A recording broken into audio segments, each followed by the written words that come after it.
Yeah, no, we were talking about, different ways that I use the Fungo Man, and hey, one of the concepts I try to find different ways to make it useful for us is, figure out different drills or different scenarios that really could try to get our players to play on their technical edge and their physical edge, right? Where their technique is about to break down or it's not as stable, and physically they may be a little bit out of control. And then, can we live there for a little bit, get them to slow the game down, maybe even by playing a little bit manic, but then now at normal speed, the game feels a lot slower. So, I'm a big proponent that, just having practices where there's no mistakes isn't necessarily always the way to go. There's time for those confidence ground balls and drills that they're going to be able to execute perfectly more often than not. But to be honest, I'm looking for other opportunities where, like I said, I can break their technique down some, and then have them try to develop and get better at those areas. So it is a little bit for me about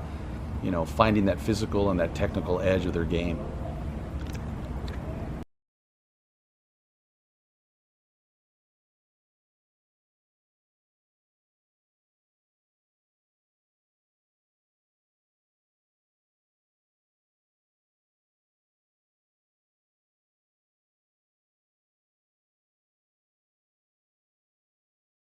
The beauty of the Fungo Man is the independence it allows the coach to be able to actually coach and do what we love to do, is take an individual player, like I'm going to do here with Riley, and be able to coach them. And the machine becomes essentially the Fungo.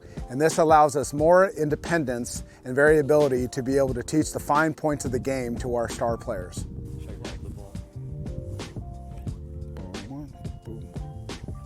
And then we're going to take off advance, right? And throw. As you can see, what we're doing with Riley is teaching him the 1-2-1. And we call it a 1-2-1 because as he catches the baseball, he's balanced, he's got his head centered line with his glove, and he's able to bounce to the back leg and back to the front leg to create momentum going towards the target that he's going to throw at in a 1-2-1 movement pattern. But this allows me that opportunity to coach Riley and not worry about hitting a perfect Fungo. The machine is doing all the work. 1-2-1. Stay centered, top spin backhand ball, and look how he stays down and through the baseball. And again, that allows him that momentum to be able to throw the ball to first base. Good head position, still head, still glove. Quiet approach here. 1-2-1, steady glove, head on target. 1-2-1, beautiful.